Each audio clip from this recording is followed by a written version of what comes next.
असल में बात यह है कि 9/11 के बाद से पाकिस्तान का इमेज काफ़ी ख़राब हो गया था। मैंने सोचा कि मैं अपने हिस्से का काम करूं। वैसे तो सभी लोग अपने अपने हिस्से का काम कर रहे हैं, तो मेरे ख्याल में जो मेरे हिस्से का काम था वो मैंने करना शुरू किया। मैंने ये फाख्ता बनाई और इस पे मैं शहर शहर गांव करिया करिया जाता हूं और लोगों को बताता हूं कि हम अमन चाहने वाले लोग हैं। हम 9/11 फिर महमद एजेंसी में जो कुछ हुआ उसमें दहशतगर्दों ने जो सूरत हाल की थी, पाकिस्तान का इमेज इतना ख़राब हो चुका था कि मेरे और इनके दिमाग में ये बात है कि हम इसको सॉफ्ट इमेज के तौर पे ले जाएं।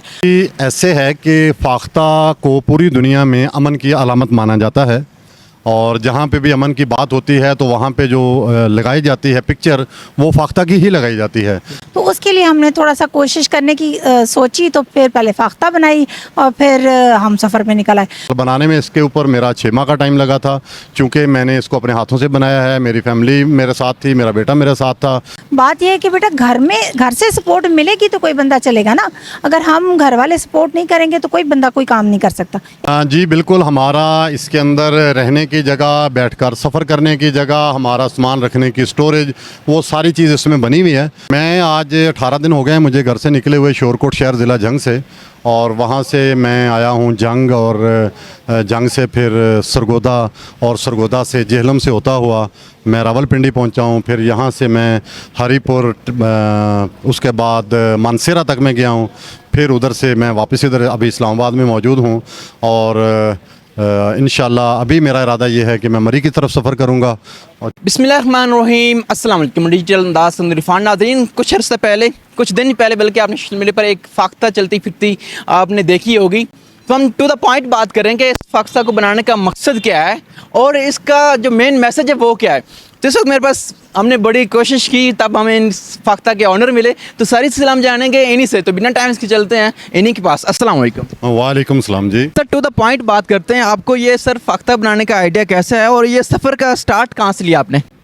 जी, चूँकि हमारे मुल्क के अंदर कुछ दहशतगर्द काम कर रहे हैं, तो उसी चीज़ को अपनी पाकिस्तानी कौम के सामने उजागर करने के लिए कि इनके ख़िलाफ़ चलें, और जहाँ पे भी आपको कोई ऐसा शख्स, कोई ऐसी एक्टिविटी नज़र आए तो फिल फौर अपने सिक्योरिटी इदारों को इतला दें ताकि हमारा अमन यकीनी बन सके। और उस दहशतगर्दी को मद्देनज़र रखते हुए मैंने सोचा कि मैं अपने हिस्से का काम करूं। वैसे तो सभी लोग अपने अपने हिस्से का काम कर रहे हैं, तो मेरे ख्याल में जो मेरे हिस्से का काम था वो मैंने करना शुरू किया। मैंने ये फाख्ता बनाई और इस पे मैं शहर शहर गांव करिया करिया जाता हूं और लोगों को बताता हूं कि हम अमन चाहने वाले लोग हैं, हम दहशतगर्दों के ख़िलाफ़ हैं, हम इनको किसी सूरत बर्दाश्त नहीं कर सकते। और इसके अलावा पूरी दुनिया के अंदर जहाँ जहाँ पे भी इंसानियत पे जुल्म होता है हम उसके ख़िलाफ़ आवाज़ उठाते हैं। चाहे वो कोई भी मुल्क हो, कोई कितना ताकतवर हो, हम उसके ख़िलाफ़ भी बोलते हैं। चाहे कितना कमज़ोर मुल्क हो, हम उसके हक़ में बोलते हैं। जहाँ पे जुल्म होता है, चाहे फ़लस्तीन में हो रहा हो, चाहे कश्मीर के अंदर हो रहा हो, तो हम उधर जितना भी जुल्म हो रहा है हम उसके ख़िलाफ़ हैं और हम अमन की अपील करते हैं कि जो भी बात आप गोली बंदूक से करना चाहते हैं, खुदारा इंसान बने और बैठ के बातें करें और बातों से अपने मसाइल को हल कर लें, और यही इंसानियत का तकाज़ा है। वरना अगर हम ये गोली बंदूक से बात करते रहे तो हमारे अंदर और जानवरों के अंदर कतन कोई फ़र्क नहीं होगा। सर, आप अमन का पैगाम पहुंचाना चाहते थे, कोई और भी रास्ता अख्तियार कर सकते थे। आपने इसी तरह फाख्ता एक बनाई और उसके ऊपर चलकर मुख्तलिफ शहरों का विज़िट करते हैं, तो ये आइडिया कैसे आया आपको? ऐसे है कि फाख्ता को पूरी दुनिया में अमन की अलामत माना जाता है, और जहाँ पे भी अमन की बात होती है तो वहाँ पे जो लगाई जाती है पिक्चर वो फाख्ता की ही लगाई जाती है।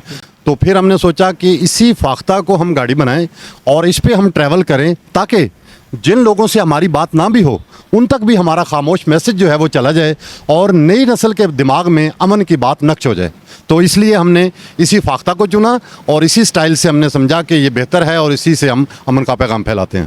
सर, इसको आपने मॉडिफाई कैसे किया और बनाने पे कितना टाइम लगा और इन्वेस्टमेंट कितनी की और कौन सी मुश्किलात का सामना करना पड़ा? जी, जहाँ तक इन्वेस्टमेंट की बात है वो तो मोहब्बत में और जंग में सारा जायज़ होता है, तो फिर उसमें अखराजात नहीं देखे जाते, बस आदमी अपने इश्क में लगा होता है। तो हम भी अपने इश्क में लगे थे और हम अपना काम करते चले गए।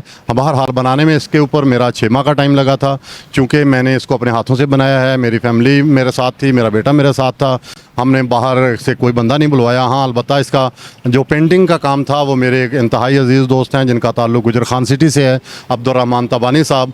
तो ये तीसरी दफ़ा अभी इसकी रीपेंटिंग हुई है, तो तीनों दफ़ा उन्होंने ही इसको पेंट किया है। तो बाकी सारे काम हमने खुद किए हैं। इसलिए सर, आप अभी तक कितने शहरों का विज़िट कर चुके हैं और जहाँ जाते हैं लोगों का फीडबैक मिलता है आपको, लोगों की तरफ से कैसा रिस्पांस मिलता है? हमारे पाकिस्तानी लोग बहुत ज़्यादा मोहब्बत करने वाले और अमन को प्रमोट करने वाले लोग हैं। मैं जहाँ पे भी जाता हूँ मैं बहुत खुश होता हूँ लोगों का रिस्पांस देख के, लोगों का वालेहाना इस्तकबाल देख के, लोगों की मोहब्बत देख के कि जहाँ पे भी हम जाते हैं तो लोग हमारे साथ मिल के इस पैगाम को हमारा नहीं बल्कि अपना पैगाम समझ के इसको प्रमोट करते हैं। सर, हम कोई भी काम करते हैं तो यकीनन हमें अपनों की सपोर्ट्स की ज़रूरत होती है, तो आपको किसने सपोर्ट किया कि यार आप ये कदम बढ़ाएं, हम आपके साथ हैं? जी, इसमें तो मेरी फैमिली मेरे साथ है, बाकी आप भाई सब मेरे साथ हैं जो भी इस मिशन को प्रमोट करते हैं। बाकी जहाँ तक फ़ाइनेंशियल बात है, माली बात है, तो इसमें मेरी किसी ना ही तो किसी इदारे ने सपोर्ट की है और ना ही किसी कंपनी ने सपोर्ट की है। बहरहाल ये हम अपने सर पे ही अपने बलबूते पे कर रहे हैं। तो यकीनन मेरे बहन भाई होंगे, मेरे अजीज़ रिश्तेदार होंगे, मैं जहाँ पे भी जाता हूँ मैं उनके पास क़याम करता हूँ, तो वो हमें खाना भी देते हैं, हमारी रिहाइश का बंदोबस्त भी करते हैं। तो बहरहाल मेरी दोस्तों से, पाकिस्तानी दोस्तों से, उन इदारों से ये ज़रूर उनसे कहूँगा कि अगर आप इस अमन के पैगाम को चाहते हैं कि ये चलता रहे और ये प्रमोट होता रहे, तो आप अपना उसके साथ साथ चलें, उसमें अपना हिस्सा भी डालें और ताकि ये सिस्टम चलता रहे और दुनिया हमारा पाकिस्तान का मुस्बत चेहरा देखती रहे। सर, जब आप निकले होते हैं तो आपको बहुत सी मुश्किलात का सामना भी करना पड़ता होगा, तो कौन सी चीज़ आपको दोबारा मोटिवेट करती है और इसी सफ़र को गमज़न रखने की एक मतलब नई उम्मीद मिलती है? हाँ जी, ये आपका बड़ा ज़बरदस्त और अहम पॉइंट है कि मुझे कौन सी चीज़ जो है वो प्रमोट करती है कि मैं इस काम को करता रहूं। देखें, हर इंसान की एक सेटिस्फेक्शन होती है। कोई इंसान किसी की भलाई करता है तो कुछ इंसान लोगों की बेटियों की शादी करवा देते हैं, उस पर पैसे लगा देते हैं, कुछ मसाजिद में देते हैं। मतलब ये कि हर बंदा अपनी अपनी सतह पर नेकी का काम कर रहा होता है। तो हर इंसान के अंदर अमन, मोहब्बत, दयानतदारी, खुलूस और अच्छाई करने का बीज कुदरत ने बोया हुआ है हर एक के अंदर। और अगर हम उस बीज को आगे फैलाते जाएंगे, बांटते जाएंगे, जगह जगह बखेरते जाएंगे, तो वो एक जिस तरह से पेड़ का जंगल बनता है, तो इसी तरह से अमन और मोहब्बत का जो दर्स है वो जितना फैलेगा वो तनावर दरख्त बनता जाएगा, नए पौधे लगते जाएंगे, आगे से आगे हमारा अमन जो है वो प्रमोट होता रहेगा। अगर मैं इसको बीज को आगे बखेरना मैं बंद कर दूं तो यकीनन जो पेड़ हैं वो एक दिन बूढ़े हो जाएंगे और वो सूख जाएंगे और अमन का जो पौधा है वो कमज़ोर पड़ जाएगा। तो मैं बिल्कुल नहीं चाहता कि हमारी ये जो अमन के बीज हैं, हमारी जो मोहब्बत के बीज हैं, हमारे भाईचारे के जो बीज हैं ये ख़त्म हों, बल्कि मैं चाहता हूँ कि ये ज़्यादा से ज़्यादा इलाकों में फैलते चले जाएं और बहुत सारे दोस्त मेरे साथ मिलके इस बीज को आगे बखेरते जाएं, खेतों को आबियारी करते जाएं, पानी लगाते जाएं, ताकि हमारा मुल्क भी दुनिया के अंदर लोग कहें कि यार ये बहुत अच्छे लोग हैं। ऐसा ना हो कि लोग कहें जी हमारा जो पाकिस्तानी पासपोर्ट है इसकी जो वैल्यू है दुनिया के अंदर वो नीचे से इतनी है, बल्कि मैं चाहता हूँ कि हमारे पासपोर्ट की वैल्यू जो है वो ऊपर से गिनी जानी चाहिए कि हम अमन पसंद लोग हैं, हम मोहब्बत करने वाले लोग हैं।